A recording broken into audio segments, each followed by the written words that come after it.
నా అక్షరాలు ప్రజాశక్తులు వహించే విజయ ఐరావతాలు. నా అక్షరాలు వెన్నెల్లో ఆడుకునే ఆడపిల్లలు. నా అక్షరాలు ఇది రాసింది మన మండపాక పంచాయతీలో పుట్టిన దేవరపల్లి దేవరకొండ బాలగంగాధర్ తిలక్ గారు, మన తణుకులో పుట్టిన మండపాక పంచాయతీలో పుట్టిన దేవరకొండ బాలగంగాధర్ తిలక్ గారు రాసింది. మన తణుకు బాపు గారు లాంటి ఒక గొప్ప చిత్రకారుడిని పుట్టించింది. మన తణుకు నన్నయ్య ఇక్కడ యజ్ఞ యాగాదులు చేసి భారతానికి శ్రీకారం చుట్టిన నేలేదు. రాకెట్ ఫ్యూయల్కి ఇస్రో తోటి ఒప్పందం కుదుర్చుకొని ఇస్రోకి మనకి రాకెట్ ఇంధనం చేసిన నేలేదు. పారిశ్రామికంగా చాలా పురోభివృద్ధుల నేలేదు. ఈ రోజున వైసీపీ పాలనలో అలాంటి నేల కరప్షన్ క్యాపిటల్గా అయిపోయింది. పోయినసారి వారాహ యాత్ర వచ్చినప్పుడు ఇక్కడున్న సివిల్ సప్లైస్ మంత్రి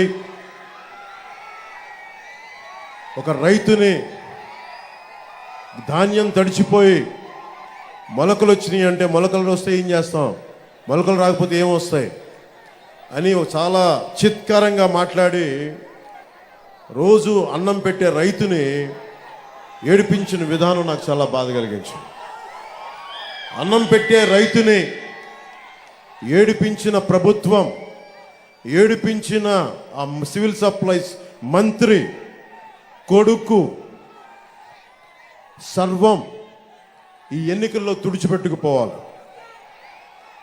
ఇది ఎందుకు నేను అడుగుతున్నాను ఇదంటే, దశాబ్ద కాలంగా పార్టీ పెట్టి నేను పనిచేస్తున్న ముఖ్యంగా యువతకి ఉపాధి అవకాశాలు ఉండాలి. ప్రధానమంత్రి గారు 2047కి భారతదేశ భవిష్యత్తు ఇలా ఉండాలని ఒకవైపు ఆయన కోరుకుంటా ఉన్నారు.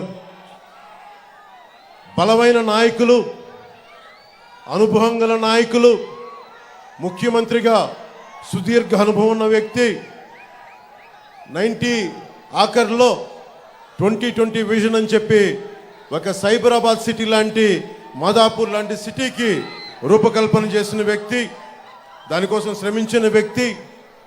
ఈ రోజున అది ఒక అబ్సల్యూట్ గ్రోత్ ఇంజన్గా అయిపోయింది. తెలంగాణకి విభజన జరిగినప్పటి నుంచి మనకు అన్యాయం జరుగుతూ ఉంది. మనలో మనం కొట్టుకోవడం కాదు, అందరం కలిపి కట్టుగా ఉండాలి.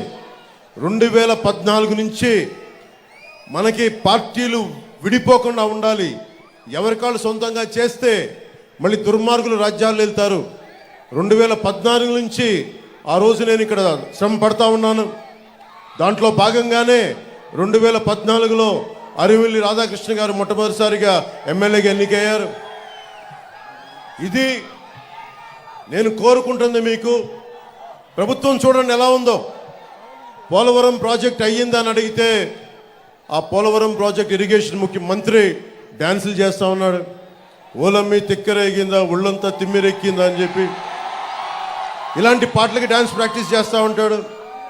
రీహాబిలిటేషన్ ఏమైంది, పునరావాసం కల్పించారా లేదా అంటే అబ్బని తెయ్యని దెబ్బ ఎంత కమ్మగా ఉందరా అబ్బా అని చెప్పి అతను దాని మీద డ్యాన్స్ ప్రాక్టీసులు చేస్తూ ఉంటాడు. మనకి మంత్రులు బూతులు తిట్టేవాళ్ళు, ఇక్కడ మంత్రులాగా దాడులు చేసేవాళ్ళు, డ్యాన్సులు చేసేవాళ్ళు వైసీపీ క్యాబినెట్లో ఉన్నారు. ఇంతమంది ఈరోజు నేను మీకోసం చప్పట్లు కొట్టించుకోవడానికి రాలేదు. మీకోసం మేమందరం నిలబడడానికి వచ్చాం. ఇక్కడికి తగ్గాం మేము. చంద్రబాబు గారు తగ్గారు. ఒక బలమైన వ్యవస్థాపక బలం ఉండి కూడా ఆయన తగ్గారు. ముఖ్యంగా నేను ఇక్కడ తణుకు నియోజకవర్గం జనసేన అభ్యర్థిని ప్రకటించిన తర్వాత కూడా నేను తగ్గాల్సి వచ్చింది. ఎందుకు తగ్గాల్సి వచ్చింది అంటే ఇన్ని స్థానాలు గెలవాలి, ఓటు చీలిపోకూడదు. దాంట్లో భాగంగా మా అన్నయ్య నాగబాబు గారి సీటు కూడా అనకాపల్లి పార్లమెంట్ అభ్యర్థిగా ప్రకటించి కూడా మన భారతీయ జనతా పార్టీ కేంద్ర నాయకత్వం అడిగినప్పుడు దాన్ని నేను తీసుకొని మా అన్నయ్య గారికి కూడా క్షమాపణలు చెప్పి పెద్ద మనసుతో అర్థం చేసుకోమని నేను తగ్గాను. ఇవన్నీ ఎందుకు చేస్తున్నామంటే మీ భవిష్యత్తు కోసమే చేస్తున్నాం. ఇక్కడ ఆడబిడ్డల భద్రత కోసం ప్రతి ఒక్కరు రైతు బాగుండాలి, రైతు బాధపడకూడదు, రైతుకి అండగా ఉండాలి. ఈ రోజుకి మనం కోరుకుంటుంది బేసిక్ హెల్త్ కేర్. ఇక్కడ మనకి జిల్లాగా ఏర్పడిన తర్వాత హాస్పిటల్ ఏర్పాటు చేశారు. హాస్పిటల్ ఈ రోజుకి రోగి తిండి ఖర్చులకి 2 కోట్ల రూపాయలు ఇంకా బకాయిలు ఉన్నాయి, బకాయిలు తీర్చలేదు. దోపిడీ మీద దృష్టి ఉన్నవాడు ప్రజల అవసరాలకు ఏమాత్రం గుర్తిస్తారు వీళ్ళు. ఈ రోజున ఈ మే 13 వచ్చే ఎన్నికల్లో మీరు ప్రత్యేకమైన దృష్టి పెట్టండి. నేను మీ భవిష్యత్తు కోసం ప్రధానమంత్రి గారితో, చంద్రబాబు గారితో సుదీర్ఘమైన చర్చలు జరిపి ఈ చాలా కీలకమైన అలయన్స్ని పట్టుకొచ్చాం. మీ భవిష్యత్తు కోసం. నాకు అధికారం లేకపోతే నాకేం జరగదు, చంద్రబాబు గారికి అధికారం లేకపోతే ఆయన ఏం జరగదు. కానీ మీ భవిష్యత్తు, ఒక రైతుకి ధాన్యం మొలకలు పోతే మొత్తం కుటుంబం బాధపడిపోతే, తుడిచిపెట్టుకుపోద్ది, ఆర్థిక వ్యవస్థ చిన్నాభిన్నం అయిపోద్ది. 5 సంవత్సరాలు మీకు ఉద్యోగాలు ఇస్తానని చెప్పి డిఎస్సి నోటిఫికేషన్ ఇవ్వలేదు. మాట్లాడితే జగన్ క్లాస్ వార్ అని మాట్లాడతాడు. క్లాస్ వార్ అంటే అర్థం ఏంటి? డబ్బున్నాడు పేదవాడిని దోచుకు తింటాం, డబ్బున్నవాడు కష్టపడేవాడిని దోచుకు తింటాం. 70,000 పోలీస్ కుటుంబాలకి, 1 కాదు 2 కాదు 70,000 పోలీస్ కుటుంబాలకి టీఏలు డిఏలు సరెండర్ లీవ్స్ ఈ రోజు వరకు ఇవ్వలేదు. దీని మీద ఒక్కడు స్పందించడు. పోలీసుల శ్రమశక్తిని కూడా దోపిడీ చేసేవాడు జగన్. ఇలాంటి వ్యక్తి ఇంకొకసారి అవకాశం ఇస్తే మీరు ఏం జరుగుతుందో మీరు ఆలోచించండి.